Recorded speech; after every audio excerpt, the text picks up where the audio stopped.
11वें ज्योतिर्लिंग के रूप में भगवान सूत जी ने कथा सुनाई नागेश्वर महादेव की। भगवान कहते हैं कि नागेश्वर महादेव का प्राकट्य सागर में हुआ।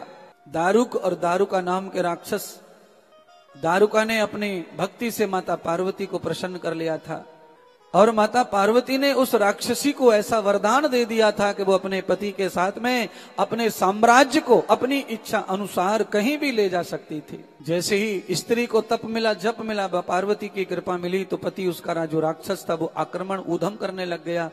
समाज में उसने उपद्रव मचा दिया। इंद्र आदि देवताओं के ऊपर आज उसने आक्रमण कर दिया। सारे देवता मिलकर उसके पीछे पड़ गए, उससे जान बचाना मुश्किल पड़ा। तो पत्नी दारुका को पता चला तो अपने पति और अपने साम्राज्य को लेकर सीरी वो पाताल में सागर में प्रवेश हो गई।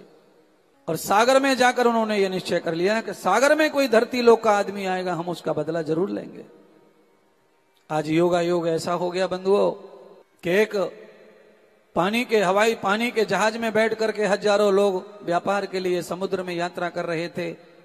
और आज मैं कहना चाहता हूं बंधुओं, जैसे सत्यनारायण की कथा में आप सुनते हैं प्रसाद की महिमा क्या है, पूजा पाठ के नियम की महिमा क्या है, तो आज जरा ये कथा सुन लो। आज नागेश्वर महादेव की कथा कह रही है कि उस जहाज में बैठ करके हजारों लोग यात्रा कर रहे थे। उनमें से कुछ लोग शिवरात्रि का व्रत कर रहे थे और एक वैश्य था, बनिया था, सेठ था, जो व्यापार के लिए निकला था। आज सोमवार का जो दिन है और आज उसने उपवास किया है, शिवरात्रि का व्रत किया है, सोमवार का व्रत किया है और कुछ सामग्री पूजा पाठ थैले में लेकर और शिवलिंग लेकर के बैठा हुआ था। जैसे जहाज में उतरा सोमवार की पूजा करने के लिए, उसने परात में भगवान को, शिव जी को बिठा लिया, जल अभिषेक करने लगा, बिल्व पत्र चढ़ा दिए। इतने में ही दारुका के पति को पता चला कि कोई धरती लोक से यात्री आए हैं, आज बदला लेना है उनसे, उन्होंने हमें बड़ा सताया है। तो उसने जहाज को पलट दिया।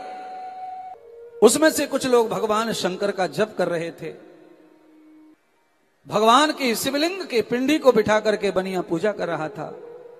यात्रा करते समय भी उसने नियम नहीं तोड़ा। वैश्य ने, कल सोमवार है, रविवार को जहाज में बैठना है, पूजा पाठ कैसे होगा, और आखिरी सोमवार है, श्रावण का महीना है, कौन जिए कौन मरे, नहीं ले चलो साथ में। साथ सामग्री साथ में रख ली और उसने पूजा भी कर दी। पर जब पानी में जब जहाज डूबा तो सब डूबने लगे। तो बनिया डूबने की फिक्र छोड़कर भगवान शिवजी को हृदय से लगाकर उन्हें बचाने की फिक्र में पड़ गया। अरे भोलेनाथ, तुम डूब जाओगे तो कैसे होगा, मैं तुम्हें डूबने नहीं दूंगा, और खुद डूब रहा है। भगवान को संसार में तारने के लिए जब भक्त डूबने लगता है तो भगवान भक्त को कभी डूबने नहीं देते, साहस और परीक्षा करते।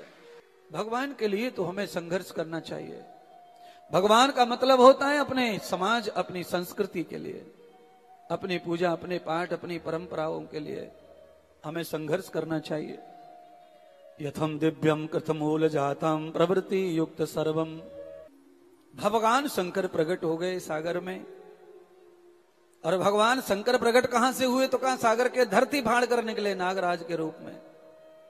अपने शेष पर, सीने पर जहाज को टांग लिया और पलट करके सीधा, पालट के सीधा कर दिया और सारे के सारे जहाज में बैठने वालों को ज्यों की त्यों तैरा दिया। अपने भक्त को बचाकर जहाज में बिठा दिया। शिवलिंग को भगवान लेके चले गए। उस राक्षस को मारने के लिए भगवान क्रोधित हो गए, रुद्र का रूप धारण कर लिया। राक्षस की पत्नी ने पार्वती का ध्यान किया, तत्काल पार्वती प्रकट हो गई। महादेव को रोका, प्रभु कृपा करो, ये मेरी भक्त है। महादेव ने कहा, ये तुम्हारी भक्त होकर के मेरे भक्तों पर इसने कैसे इसका दुस्साहस हुआ। पार्वती ने महादेव का क्रोध शांत किया, मेरी भक्त पर कृपा करो। दारुका को भगवान पार्वती कहने लगी कि तेरे पति को समझा ले, दोबारा कभी ऐसा कृत्य ना करे, नहीं तो मेरे भोलेनाथ जला के भस्म कर देंगे और मैं कुछ नहीं कर पाऊंगी। आज भगवान शंकर ने पकड़ करके तुमने अपने आप को संभाला और अपने आप के साथ मुझे संभाला। इसलिए हे परम भक्त वैश्य, एक वर मांग लो। तो वैश्य ने अपने लिए नहीं वर मांगा, सारे संसार के कल्याण के लिए वर मांगा। और सच्चे भक्त जो होते हैं वो यही कहते हैं कि सारे जगत का भला हो, सबका कल्याण हो, तो उसमें ही अपना कल्याण हो महाराज।